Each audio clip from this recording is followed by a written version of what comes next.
I never thought that Lagos would feel so different from home.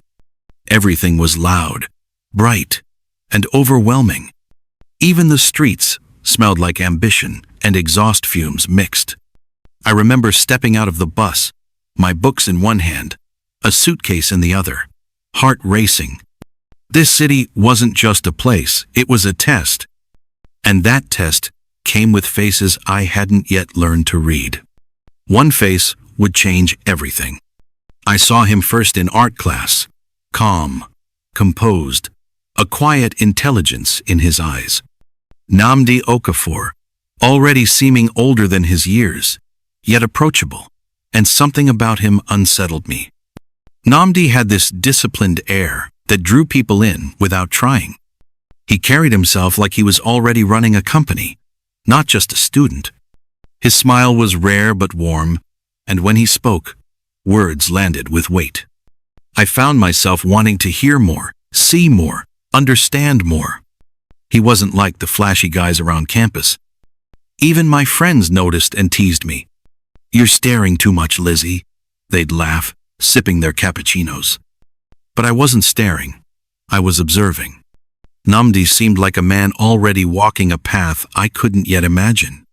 The days in Lagos were dizzying, yet I felt alive. Everything I had read in magazines about city life was true: cafes, malls, fashion, endless noise. I tried to fit in, to show confidence, to look polished. But when Nnamdi approached me one afternoon with a question about a project, my practiced composure faltered.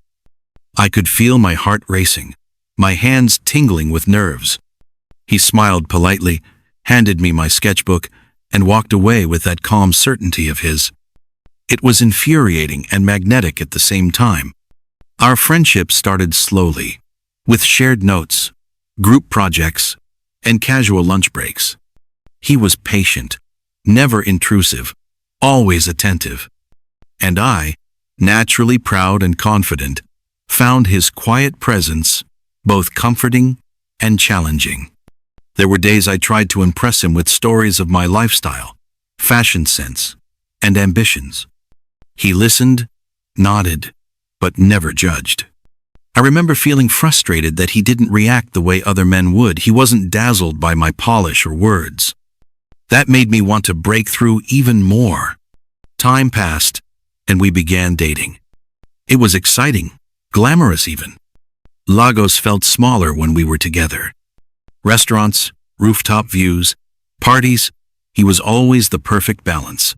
Engaged, careful, protective. But he also challenged me. He questioned my priorities, my choices, my independence, in a way that was subtle but cutting. I laughed it off at first, saying he was too old-fashioned. But deep inside, I knew he saw the real me, and I wasn't sure I liked what he saw. Meanwhile, far from my glamorous influence, there was Oluchi. She was the village girl, calm, patient, humble. She wasn't flashy, and she didn't need to be. She took care of Nnamdi's parents, running the household like clockwork, and never asked for recognition. At first, I didn't even notice her. Nnamdi barely mentioned her. But the way she handled responsibilities quietly, efficiently, was a stark contrast to me. I remember my first thoughts when Nnamdi invited me to the village. I had expected dirt roads, goats, and simplicity. What I found was a home built on love, respect, and discipline. His parents were warm but discerning, and Oluchi moved seamlessly around them. She served them, laughed with them, and respected their space. I tried to feel superior, to assert my city girl sophistication, but it felt awkward, forced. I realized quickly that charm alone couldn't measure up here. I never admitted it aloud, but a part of me envied Oluchi. She had something I couldn't buy or replicate: consistency, loyalty, humility. She didn't try to impress, she simply existed with grace. And Nnamdi noticed every little detail. The way she remembered his mother's favorite tea. The way she managed the household without complaint. I started questioning if my glamour, my style, my independence were enough. Welcome back, new viewers and loyal friends. Where are you watching from? Drop a comment below. I want to hear your story too. On this channel, we tell stories that hit home. Stories that make you feel every choice, every mistake, every heartache. And if you're new here, maybe consider subscribing. It's going to get intense from here. Because Lagos isn't just a city. It's a battlefield for hearts, for loyalty, for love itself. And mine? Well, I was about to find out just how complicated it could get. Lagos was a constant hum around me, but I was beginning to notice cracks in our life. Nnamdi's attention sometimes drifted, distracted by messages from home, updates about his parents, or logistics for the business. I brushed it off, thinking city life demanded multitasking. But each trip back to his village reminded me of Oluchi, her presence, her quiet devotion. She didn't speak much, but her work spoke volumes. I realized I wasn't just competing with other women. I was competing with responsibility itself. One afternoon, I tagged along when Nnamdi visited his parents. I expected polite acknowledgement and routine hospitality. Instead, I saw Oluchi moving through the rooms, checking medicine, cooking, and tidying without a single complaint. I noticed the way Nnamdi's parents responded to her, trusting, affectionate, grateful. It was unsettling. For the first time, I felt like an outsider in his world, an intruder into something I didn't understand. Back in Lagos, I tried to reassert control. I introduced Nnamdi to new restaurants, expensive shopping trips, and parties. I thought excitement and luxury would remind him why he was with me. But he seemed distant, distracted. Sometimes he laughed at my jokes, but other times his mind wandered. I caught him staring at his phone, reading messages from the village. I hated that feeling, but I couldn't show it. Gabriel noticed my frustration long before Nnamdi did. He pulled me aside one afternoon, his humor sharp. "Lizzy, my guy no day see you the way you think. You day lose points every visit," he said bluntly. I laughed it off, but it cut deeper than I wanted to admit. Gabriel didn't just see me, he saw patterns, the differences between city life and village values, the contrast between Oluchi's humility and my flashy confidence. I began to feel a growing tension, a quiet war I wasn't ready to fight. One evening, Nnamdi's parents insisted we have dinner at the village home. The aroma of traditional dishes filled the air, a comforting, grounding scent. Oluchi moved with ease, serving everyone gracefully. I attempted to mingle, but my awkwardness contrasted with her effortless presence. Even Nnamdi noticed. He smiled politely, but there was a warmth in his eyes reserved for Oluchi that I couldn't claim.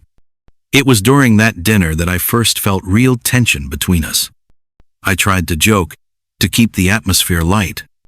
Nnamdi responded kindly, but his gaze occasionally lingered on Oluchi.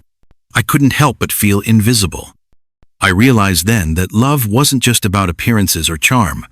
It was in the small acts, the consistent care, the attention given when no one was watching. And Oluchi had all of that. After returning to Lagos, I confronted him subtly.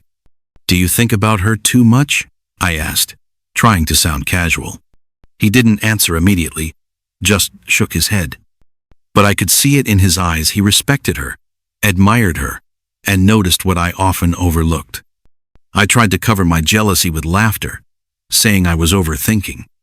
Inside, I was furious. My friends noticed my frustration. They told me to assert myself, to remind him that he was with me, not some village girl. "Show him you're different. You're modern, independent, glamorous," they advised. But every attempt to compete with Oluchi backfired. She wasn't flashy, but she commanded respect silently. I realized my tricks, my charm, my lifestyle, all of it felt empty in comparison. I tried to push thoughts of Oluchi aside and focus on Nnamdi. We had late-night conversations, shared meals, and small moments that reminded me why I fell for him. But deep down, the village, the traditions, the simplicity I had mocked, they were shaping him in ways I couldn't influence. I felt powerless, aware that I was slowly losing ground. I hated that feeling more than anything. The contrast was undeniable. Oluchi's life revolved around care, patience, and quiet respect. Mine revolved around glamour, confidence, and independence. Nnamdi was caught in the middle, part city ambition, part village values. I realized that the more I tried to dominate with style, the more obvious my shortcomings became. And somewhere inside, I knew the real challenge was just beginning. I never imagined that a village girl could unsettle me so much. Every visit, every small act from Oluchi reminded me that I wasn't enough. Nnamdi noticed, but he never compared me outright. He just appreciated her in ways I couldn't replicate. And that hurt more than words could say. I tried to focus on school, on projects, on anything to regain control. But his phone buzzed constantly with messages from home, and my patience thinned. Nnamdi came home late that evening, tired but smiling. "Lizzy, I need to check on my parents tomorrow," he said softly. I forced a smile, hiding my irritation. "Can't it wait? We barely spend time together," I said. He hesitated, a flicker of frustration crossing his calm demeanor. "I can't. They rely on me. You know that," he replied, voice steady. I clenched my jaw, realizing his priorities weren't mine.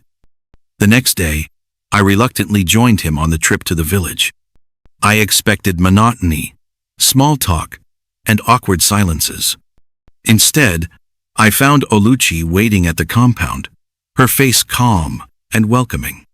She didn't speak more than necessary but moved with purpose. She guided Nnamdi's mother to the clinic, handled errands, and ensured the house was immaculate.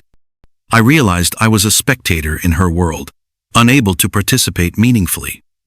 I tried conversation, jokes, playful nudges. Oluchi barely responded, polite but distant. I felt invisible. Every glance Nnamdi gave her made my chest tighten. I reminded myself that I had style, education, and independence. But here, none of that mattered. I was being measured by acts of care, humility, and loyalty, qualities I had overlooked. After returning to Lagos, I attempted to redirect the narrative. I suggested extravagant outings, luxury events, and elite gatherings. "Why not focus on us?" I asked, hoping to pull him back into the city bubble. Nnamdi agreed politely, but the weight of the village lingered in his mind. He spoke of his parents, their needs, and responsibilities. I laughed lightly, masking a growing insecurity. I hated that I couldn't compete with simple care and loyalty. Gabriel called me one afternoon, blunt as always. "Lizzy, stop fighting a fight you can't win. Oluchi, no day for show, she day for life," he said. I felt a rush of irritation. How dare anyone decide who is worthy for a Nnamdi? I whispered. But Gabriel's words gnawed at me. The village girl wasn't flashy or dramatic, yet her impact was undeniable.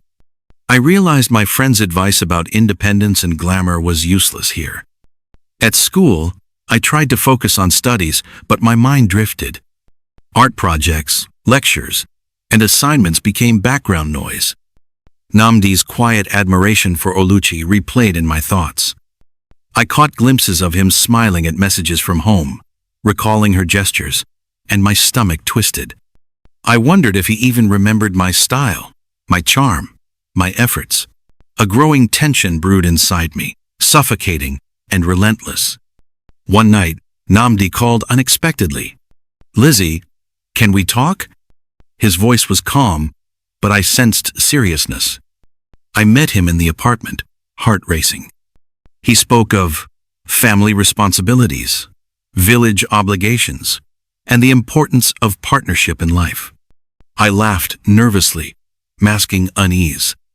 But I realized the words weren't just talk, they were the foundation of his decisions.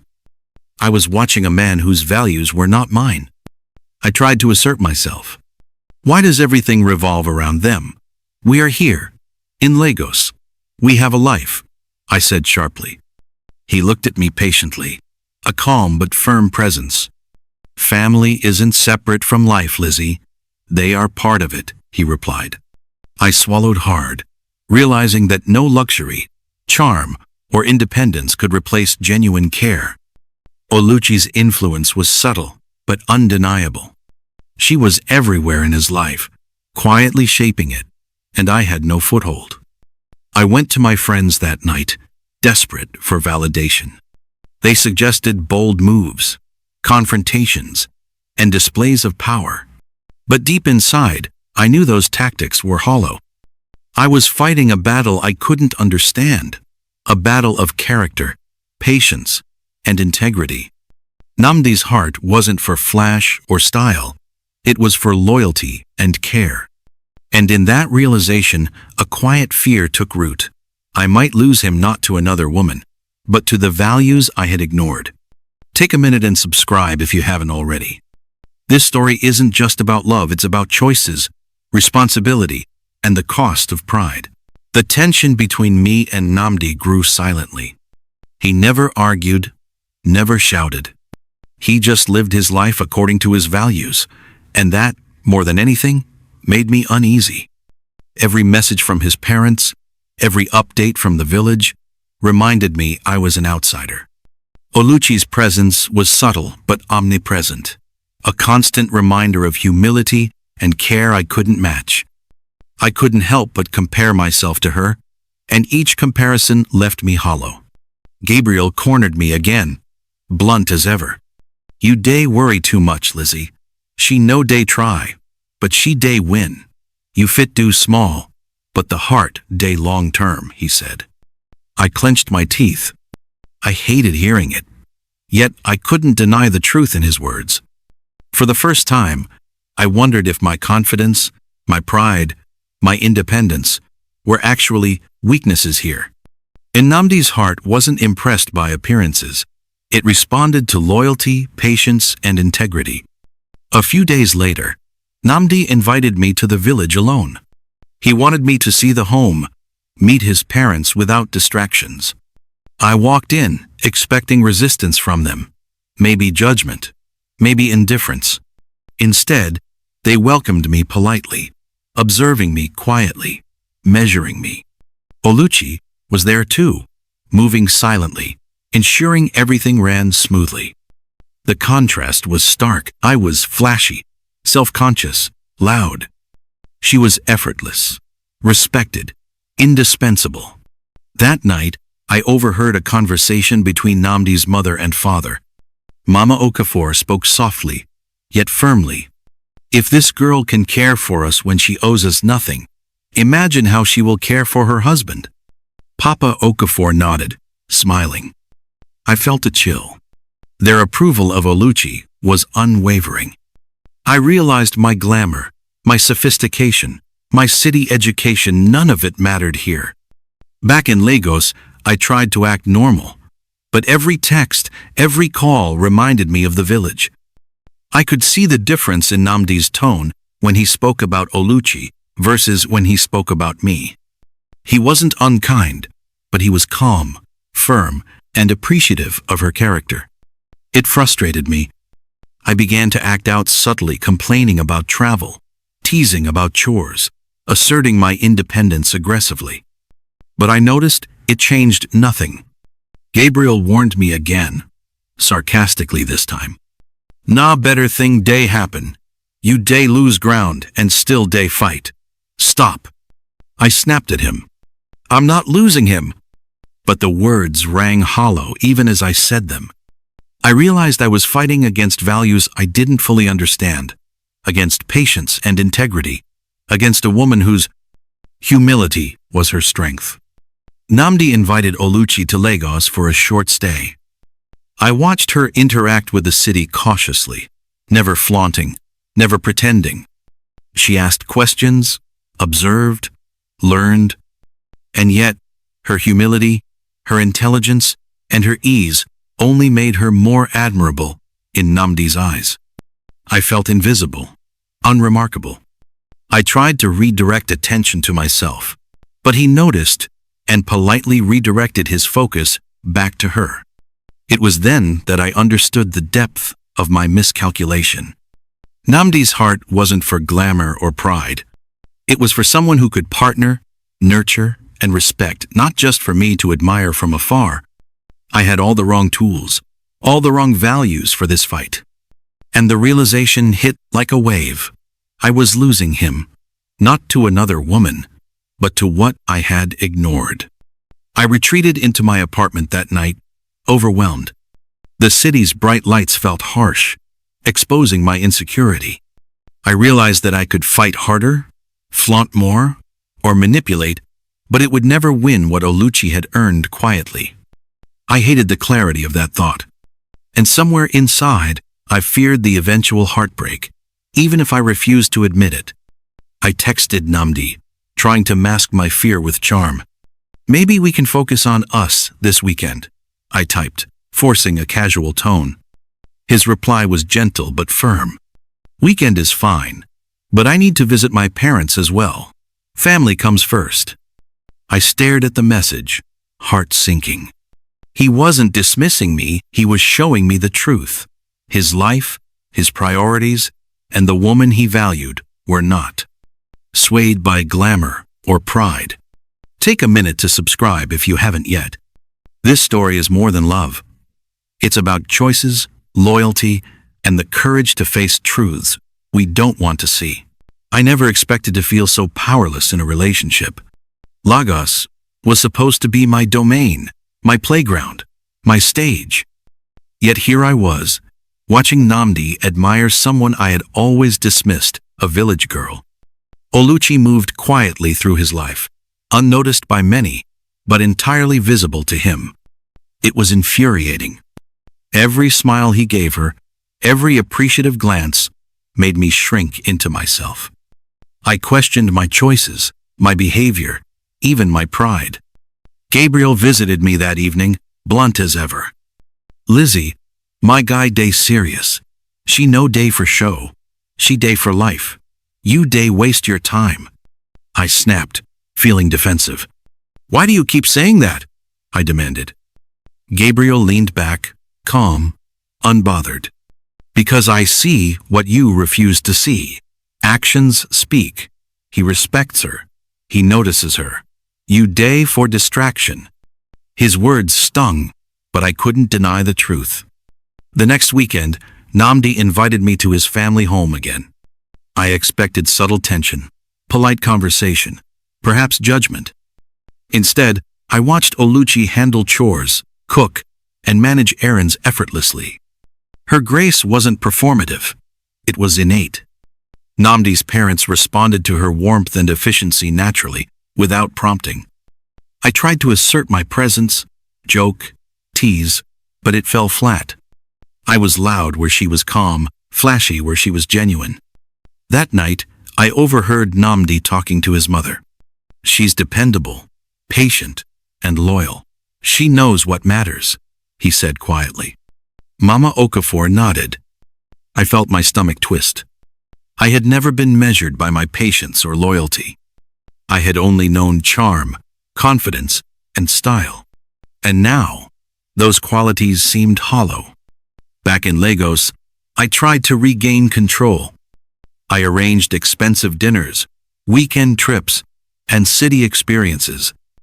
Nnamdi appreciated them but never reacted the way I expected. I realized he wasn't impressed by displays. He valued consistency, care, and integrity. Oluchi's subtle influence contrasted sharply with my attempts at attention. I felt increasingly irrelevant. Gabriel's advice grew sharper. "Nah, real life day matter, Lizzy. You day chase style and glamour. She day do life," he said, voice dripping sarcasm. I snapped, frustrated. "I can change. I can adapt," I whispered. He shook his head. "You can't fake patience and loyalty. Nah character dem day test. not style. His words lingered. I realized my fight wasn't against another woman, it was against values I had ignored. A few weeks later, Nnamdi asked Oluchi to join a short business trip to Lagos. I watched her navigate city life cautiously, asking questions, observing, learning. She didn't flaunt wealth, style, or knowledge she didn't have. And yet, Nnamdi's admiration only deepened. I realized my glamour, education, and independence could not compete with her sincerity. I felt powerless, exposed, and increasingly desperate. One evening, I confronted Nnamdi directly. "Why are you always thinking of her?" I asked, trying to mask my fear. He paused, calm but firm. "I think about her because she cares, because she's dependable, because she has patience. Those are qualities that matter. In life and in marriage." I felt the words pierce me. I realized then that this wasn't about me losing attention, it was about me losing relevance in a world of values I hadn't respected. I went to my friends, searching for advice, validation, anything. They suggested bold moves, statements of power, and confrontation. But deep down, I knew their advice was hollow. The real battle was character versus charm, loyalty versus glamour. And I was losing. I couldn't compete with quiet patience and care. Those weren't skills I had learned. I began to feel the first real taste of defeat. That night, alone in my room, I realized the truth. Nnamdi's heart belonged to someone who understood life, responsibility, and care. Not me. I hated admitting it, but I knew I had lost before the confrontation even happened. And the knowledge burned inside me, leaving anger, fear, and humiliation intertwined.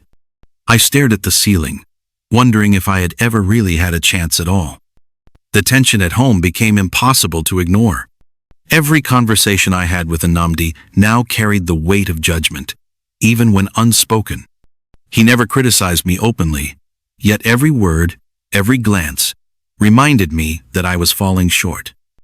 Oluchi's quiet presence had invaded the spaces I had once dominated.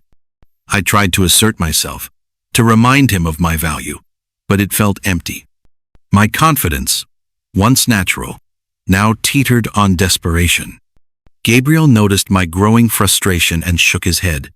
"You dey try, but na wrong fight. You dey fight shadow way done solid," he said. I laughed bitterly. "I am not fighting a shadow. I am fighting for him." Gabriel smirked, shaking his head slowly. "Na care dey fight for, not glamour or noise." The words echoed long after he left. I realized that every attempt to impress him had backfired. One evening, I followed Nnamdi to his parents' home without telling him. I wanted to assert my presence, to prove I could belong. Instead, I watched Oluchi guide his mother to the clinic, organize the home, and manage errands. Her calm authority, invisible to most, struck me with humiliation. Nnamdi barely noticed my presence because his attention was fixed on her competence and care. I felt like a foreigner in his life, incapable of belonging. Back in Lagos, I attempted to reclaim attention through luxury and style. Expensive dinners, lavish gifts, exclusive events. I pulled out every tool I had. But Nnamdi's reactions were polite but indifferent. He appreciated the gestures, yet his mind and heart remained anchored elsewhere. I realized that nothing I could do would replicate the trust, humility, and care that Oluchi had built quietly over time. Gabriel's words replayed in my mind repeatedly. "Actions speak louder than glamour. Na life dey matter." I wanted to argue, to fight, to prove I was enough. But every memory of Oluchi's presence, every glance Nnamdi gave her, reminded me that I was losing. I began to feel panic, a deep-seated fear that my control over this relationship was gone. And with fear came rashness. I decided to confront Nnamdi directly, late one night. "Why do you keep thinking of her? Why does she matter so much?" I demanded, voice sharp but trembling. He looked at me calmly, patient. Lizzy, she's dependable. She's loyal. She understands responsibility. That's what matters in life. And marriage. I felt the weight of his words crush me. For the first time, I saw clearly that our paths, our values, were incompatible. I left his apartment that night in anger and humiliation. The city felt oppressive, the lights mocking. I had tried to compete with elegance, charm, and independence. It was useless. Nnamdi's heart belonged to someone whose strength lay in quiet care, patience, and loyalty. I had nothing to match that. The breakup was inevitable. I confronted Nnamdi again, demanding explanations, accusing him of favoritism. He remained calm, firm, decisive. I cannot continue a relationship that ignores the values I hold dear. You have pride, glamour, and independence, but that is not enough. Oluchi embodies what I need in a life partner. I screamed, insulted his parents, flung accusations, but he ended it without hesitation.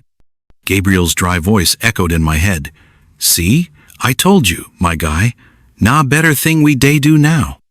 I stormed out, humiliated, defeated.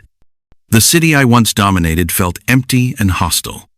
Every flashy restaurant, every luxury boutique, every social gathering reminded me of failure. I had underestimated Oluchi, underestimated Nnamdi's values, underestimated the quiet power of loyalty and humility. For the first time, I faced the consequences of my arrogance. Meanwhile, Nnamdi called Oluchi formally. He observed her intelligence, patience, and natural grace. He saw a partner, a woman whose values aligned with his own. Traditional ceremonies followed rich in culture, music, and family celebration. Oluchi moved to Lagos, enrolled in adult education, learned finances, and slowly became a part of the business. Nnamdi's love grew naturally, grounded in trust, care, and shared purpose. I couldn't believe my eyes when I saw them together. Oluchi, radiant in her modest elegance, standing beside Nnamdi in the Lagos office. I felt a strange mix of jealousy, anger, and disbelief. All the luxury, all the style, all the attention I once commanded meant nothing here. She had something I couldn't touch, his genuine admiration and trust. I clenched my fists, my chest burning with a fury I couldn't contain. I confronted him immediately. How could you choose her over me? I spat, voice trembling.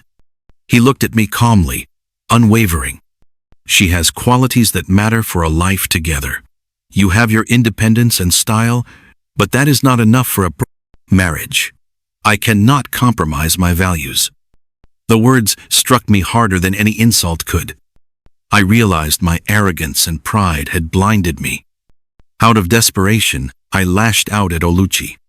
You? A village girl? How could he?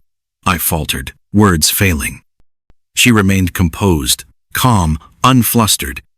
Her quiet confidence only made my own frustration worse. She didn't defend herself. She simply continued her work. I realized she didn't need to fight for him. Her integrity and patience had already won.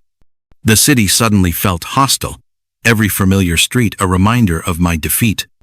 I had once thrived in Lagos, commanding attention and admiration.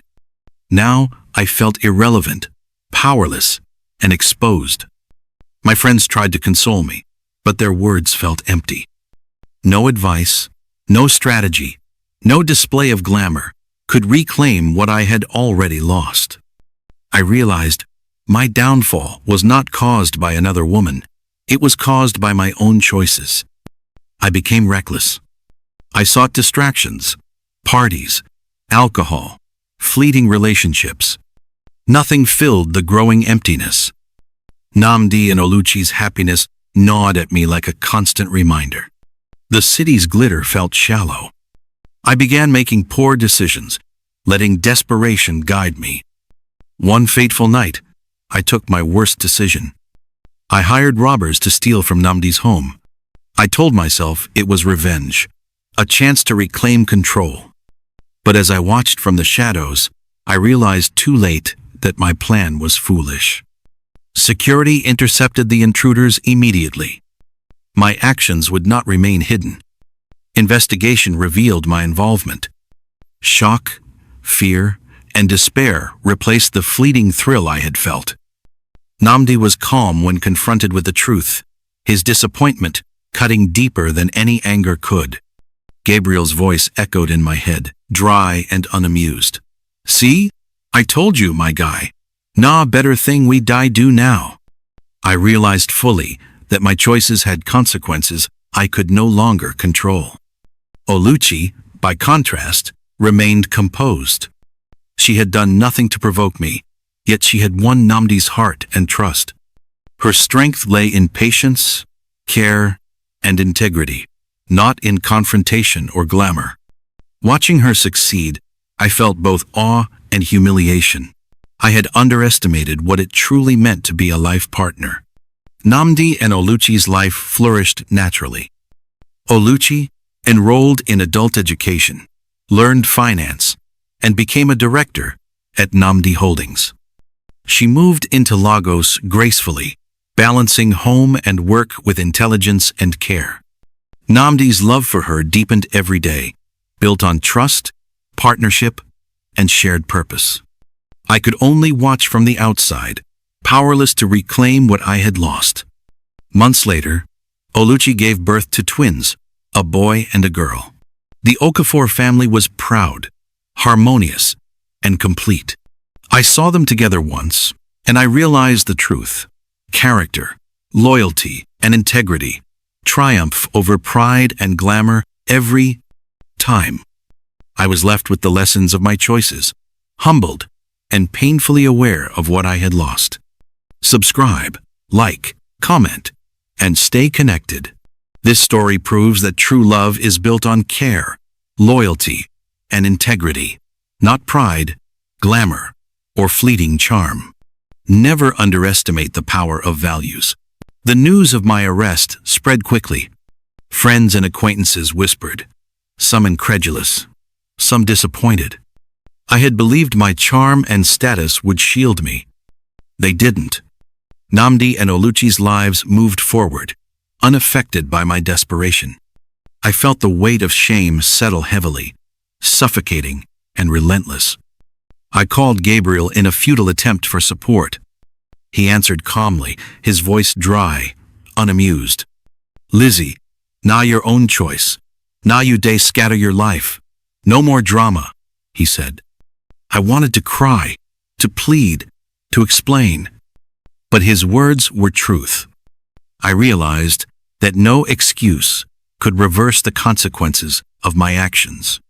Meanwhile, Nnamdi and Oluchi were busy with life. The business thrived, family bonds strengthened, and happiness grew steadily. Oluchi's humility and intelligence guided her every step, earning her respect at home and work. Nnamdi's admiration for her was evident in small gestures, a reassuring hand, a quiet smile, subtle support. Their life together was calm, purposeful, and joyful. I struggled in legal battles, humiliation amplified by public exposure. The lifestyle I had flaunted fell apart. Luxury, wealth, and charm, once my shield, were meaningless. Every decision, every misstep, had consequences I could no longer avoid. I realized that arrogance and pride had led me to this downfall. Oluchi's rise in Lagos continued. She learned finances, managed operations, and brought order and efficiency to Nnamdi Holdings. Her beauty was subtle, her influence quiet, her power in patience and wisdom. Nnamdi often watched her with pride, silent gratitude in his gaze. Every success they achieved together highlighted the contrast between loyalty and arrogance. I tried fleeting distractions, shopping, parties, and fleeting flings, but they left a hollow ache. The city no longer felt like mine. It felt like a reminder of my defeat. The people I had depended on for validation could not restore what I had lost. I realized the cost of pride, of ignoring values, and of underestimating the quiet strength of integrity. Nnamdi and Oluchi's happiness was undeniable. Family celebrations, business triumphs, and social harmony marked their days. Oluchi became a director in the company, a wife, and a mother. Their life was built on trust, respect, and shared values. I could only observe from the outside, powerless and humiliated. Months later, the birth of their twins cemented their family's joy. Nnamdi's parents were proud, their home filled with music and laughter. Oluchi managed motherhood, career, and household with calm confidence. Every step she took reinforced the lesson I had failed to learn. Character outweighs pride, humility builds trust, and loyalty shapes life. My final confrontation with reality came quietly. I had lost Nnamdi, I had lost social standing, and I had lost respect.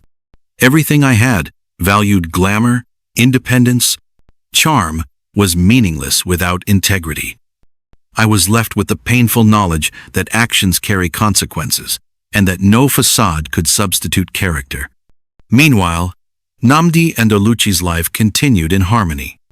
They shared love, laughter, responsibility, and dreams. Oluchi gave birth, managed business, nurtured family, and grew in wisdom and confidence. Nnamdi admired her soul first. Everything else naturally followed. They embodied values, loyalty, and authentic love. I could only witness the results of my own failures. I learned, too late, that true love and happiness are built on character, care, and loyalty. Oluchi and Nnamdi thrived because of patience, humility, and integrity. I was left with regret, but their story shone as proof. Actions have consequences, pride destroys, and values guide life. In the end, they were happy, harmonious, and complete. I was alone, humbled, and aware of the life I could have had. Subscribe, like, and comment to stay connected. This story proves that character, loyalty, and integrity triumph over pride, glamour, and fleeting charm. Never underestimate the power of values. They shape lives and determine destinies.